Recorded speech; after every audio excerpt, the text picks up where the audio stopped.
আসসালামু আলাইকুম। আজকে আমি আপনাদেরকে এমন একটা নকশা দিব যেটা প্রেমিকাকে যদি বেঁধেও রাখে তার বাবা মা তারপর ফ্যামিলি, তারপরে সে ছুটে আসবে। এবং প্রেমিকা যদি কোনো কারণে প্রতারণাও করে দূরে চলে যায় তাহলেও কিন্তু সে চলে আসবে। কোনোভাবেই সে নিজেকে আটকে রাখতে পারবে না। সোজা কথায়, তারা যদি শিকল দিয়েও বেঁধে রাখতে পারবে না। কোনো না কোনোভাবে সে চলে আসবেই, অন্যথায় তার শরীরে জ্বালাপোড়া উঠে যাবে সে আসার জন্য। কিন্তু সে আসবে, এতটুকু একদম নিশ্চিত। পুরো ভিডিওটা না টেনে শেষ পর্যন্ত দেখবেন। আমার চ্যানেলটা সাবস্ক্রাইব করবেন, লাইক কমেন্ট শেয়ার করবেন। ব্যক্তিগত যে কোনো প্রয়োজন বা যে কোনো কাজের জন্য স্ক্রিনে দেওয়া নাম্বার আছে, সরাসরি ফোনে বা হোয়াটসঅ্যাপে যোগাযোগ করে বান, জাদুটনা, মারণ, উচ্চাটন, স্তম্ভন, আকর্ষণ, বিদ্বেষণ, বশীকরণ, তারপর বিয়ে বন্ধ কাটা, স্বামী স্ত্রী ডিভোর্স ইত্যাদি সব ধরনেরই কাজ করাতে পারবেন আমাদেরকে দিয়ে। তো স্ক্রিনে যে দেখুন যে নকশাটা, সেটা প্রথমত আপনাকে লিখতে হবে যে কোনো শনিবার মঙ্গলবার দিনে কাজ করতে হয়।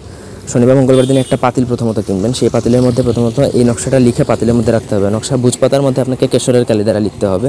তারপর এই পাতিলের মধ্যে নকশাটা রাখার পর সেই নকশার উপর কয়েক ফোঁটা মধু দিবেন। মধু দেওয়ার পরে একটা মোমবাতি দিবেন, একটা আগরবাতি দিবেন, তারপর কিছু চিনি ছাড়বেন ওই জায়গায়।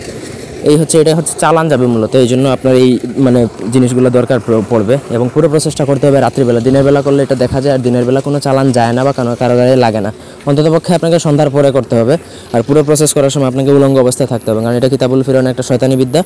সুতরাং আপনাকে উলঙ্গ থাকতে হবে। শরীরে একটা সুতা পরিমাণও কিছু রাখতে পারবেন না, পুরো উলঙ্গ থাকতে হবে।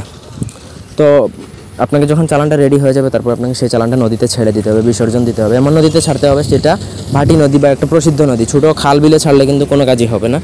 এটা নদীর মধ্যেই ছাড়তে হবে, যে নদীতে মোটামুটি স্রোত পানিতে আসে সেরকম নদীতে। তো চালান ছাড়ার পর কিন্তু আপনার কাজ শেষ, আর কিছু লাগবে না। সর্বোচ্চ 72 ঘন্টা লাগবে। 72 ঘন্টার মধ্যে মেয়ে দূরে থাকলে আপনার সাথে যোগাযোগ করবে, আর যদি কাছে থাকে তাহলে আপনার কাছে ছুটে আসবে। তারা যদি শিকল দিয়ে বেঁধে রাখা হয়, দরজা বন্ধ করে রাখা হয়, তারপরে কিন্তু সে আসবে। কীভাবে আসবে সেটা দেখার বিষয় না, আপনার আসার দরকার, কিন্তু সে আসবেই, এতটুকু নিশ্চিত থাকতে পারেন। প্রসেস যদি আপনার কমপ্লিটলি আমি যেভাবে বলছি সেভাবেই করতে পারেন, অন্যথায় কিন্তু কাজ হবে না। এই ছিল আজকের ভিডিও। ধন্যবাদ সবাইকে। আল্লাহ হাফেজ।